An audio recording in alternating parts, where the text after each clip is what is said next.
Telefon olmoqchisiz, lekin qaysi biri yaxshi ekanini bilmayapsizmi? Unda hozir men sizlarga qanday qilib o'zingiz uchun mos smartfon tanlashni tushuntirib o'taman.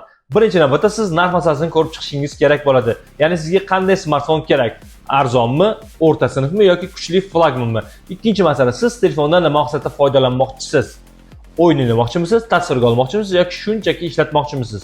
Uchinchi masalasi bu brend masalasi. Ya'ni siz brendlarda xolis bo'lishingiz kerak.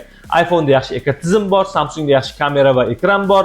Agar narx va performans balans kerak bo'ladigan bo'lsa, unda Mi yoki Honor olganingiz ma'qulroq.